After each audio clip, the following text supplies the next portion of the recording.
Welcome to the VOPCast, brought to you by Banfico. In this series, we explore the key challenges and opportunities in staying compliant with the upcoming instant payment regulation, with a special focus on verification of payee and how banks can go beyond compliance to proactively reduce fraud, protect their customers, and build trust.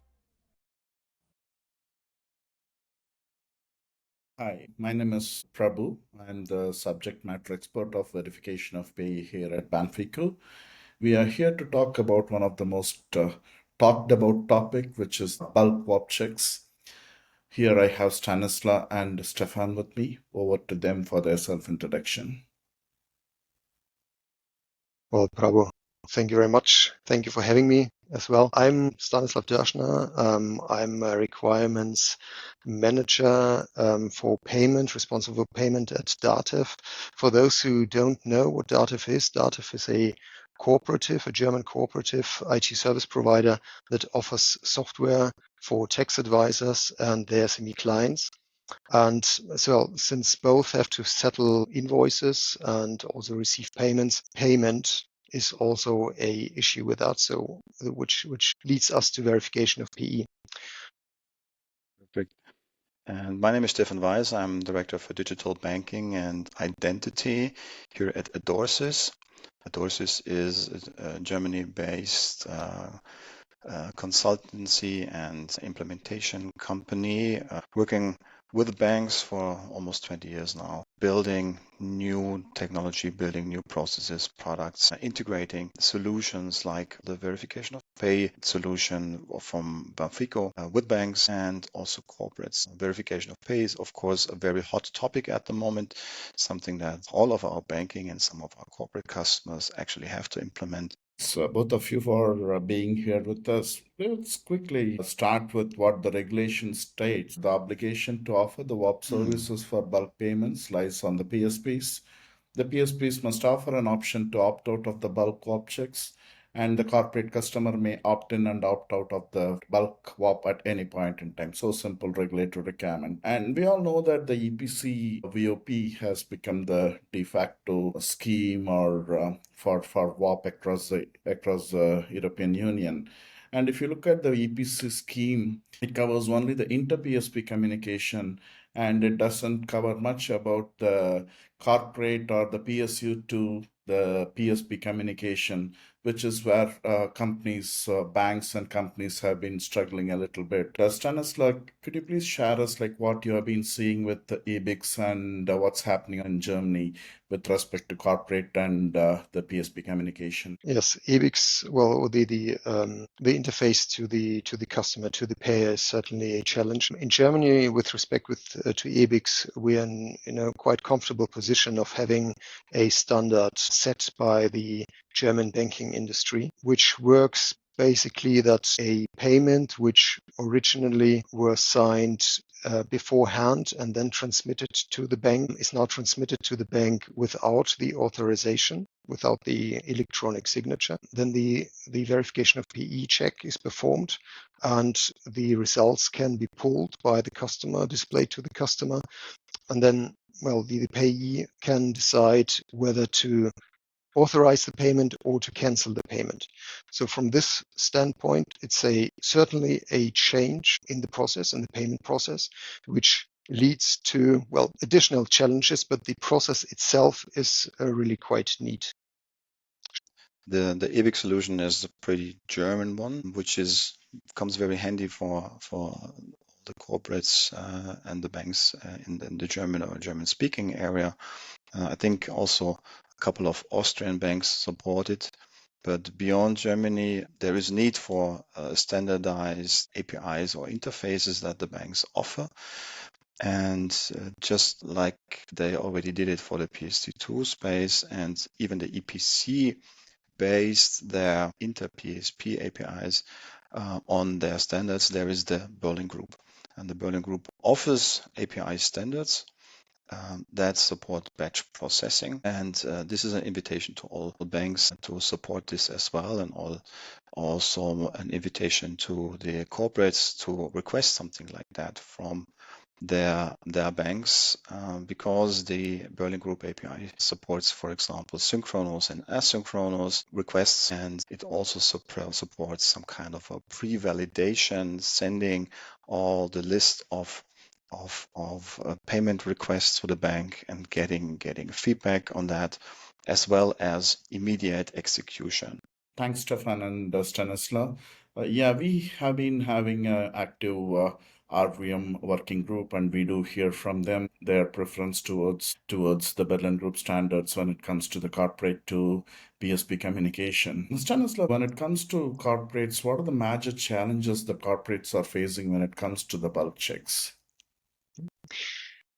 The major challenge is the quality of the master data. So the master data of the payment recipient, the payee. Today, just imagine that today's priority in handling master data is having it convenient for the one who handles it. It's not with respect to verification of PE, knowing what is the official name at the bank, the account holder's name at the bank. This doesn't interest anyone when handling the data now. So from verification of PE point of view, today's master data, recipient master data, is quite poor. So when it comes to verification of PE going live, the companies have the challenge, and also the tax advisories have the challenge of needing to improve the quality of the master data step by step. And this, of course, cannot be done in, all beforehand or in just 1 month or 1 week. So this is a much longer process. And with respect to the bulk payments, which is the majority of all the payments done by companies, it's a different layer of challenges to it, that every time when I have the VOP result at the end of the process, it's actually too late. I have the result and I have the, I know whether my master data is correct or not. I know at the end of the process after sending the payment, and where I would need this information is beforehand when validating or entering the master data. So it creates a feedback loop where I have to take the results of the verification of PE check and have to, if it's a no match, for example, I have to call the payee, I have to research the correct name, I have to adjust the entry, and I would have to rerun payroll payments or the payroll bookings, have to rerun the accounting bookings and regenerate the payments. So this feedback loop, this is a major challenge for the companies that they're facing due to the fact that VOP is performed at the wrong end of things. Which leads me to my third talking point, the pre-validation. Actually, where the VOP result is needed is in the beginning of the process, which is not covered by the IPR, and is the pre-validation where I can check whether my master data is correct or not when entering it, when validating it, before, for example, performing a payroll run. And the pre-validation is also something probably Stefan can elaborate on it much further. Pre-validation, this is one of the options that many corporates ask for on the banking side. Right now, most banks are pretty busy with implementing the basic functionalities of VOP and feeling the pressure from the corporate side to also implement all these requirements from banking side to support batch as the basic functionality, or bulk is I would say in particular in the context of instant payment, that will also be implemented and introduced at more or less the same time. So that's where then the corporates asking for additional features, like for example pre-validation, which for many banks is something of lower priority. So they are currently busy implementing the basic functionalities, having to choose different interface options. So this is a lot of pressure that is put on the banking side. And we not only talk about the back end of things, we also have to talk about the front end of things, what kind of interfaces can I offer to corporate customers to make this transition also easy. Maybe it's kind of a CSV file upload that I offer as a transition option. So all these things put a lot of pressure on the banking side. And in addition to other aspects of matching algorithms and then the whole legal discussion of brand names that come into play, abbreviation of brand names, and maybe there are even special cases where we have companies who accept payments on behalf of others who want to register or want to accept these payments. So this is a lot of challenges that are on the PSP sides. And Stanislav, you just wanted to add something here, I guess. Yes. Yeah, Yeah, please. thank you. I would like to add the importance of handling the matching or of matching algorithms, because when I get the verification of P results, regardless on whether in the beginning or at the end of the process, the only one I can actually work with directly is the close match, where the bank provides the correct account holder's name. So having algorithms, matching algorithms, which help increase the close match rate is paramount for fluent processes. Yeah. Stefan and Stanislav. And in addition, there are a couple of technical challenges as well, Pravon. Exactly. So what you have been explaining, it's totally in sync with what we are seeing in the market. First implementing the basic VOP and just little hesitant to start on the bulk.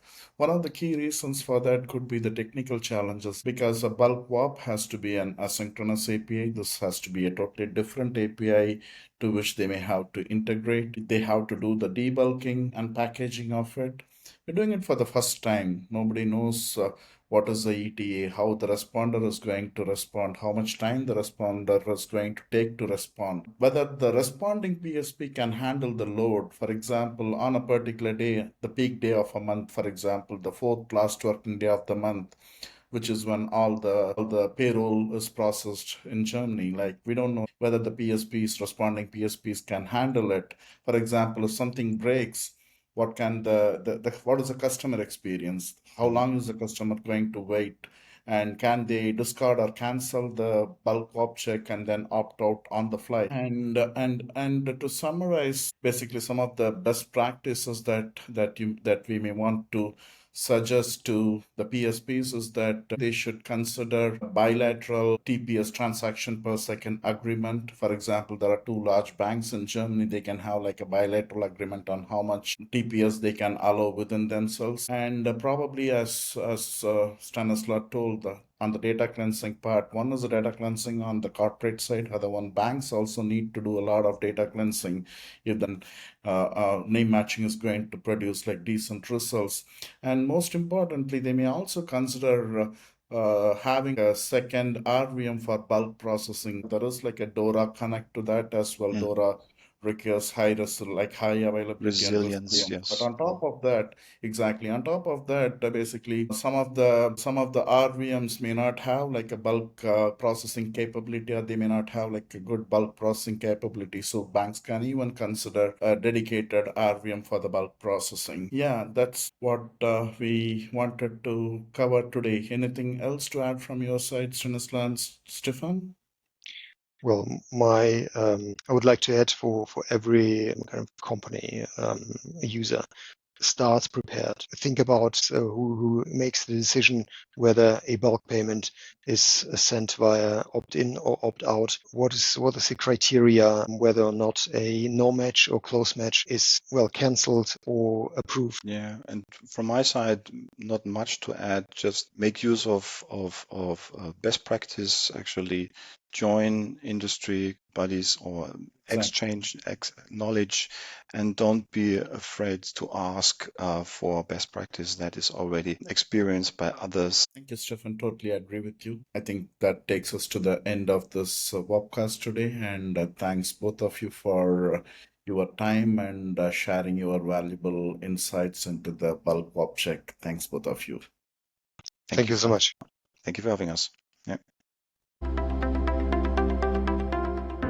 Thank you for watching this episode of the VOPCast. For more information or to schedule a demo, contact our experts at VOP@banfico.com. Don't miss the next episode. We'll be back with more insights to help you meet the October deadline.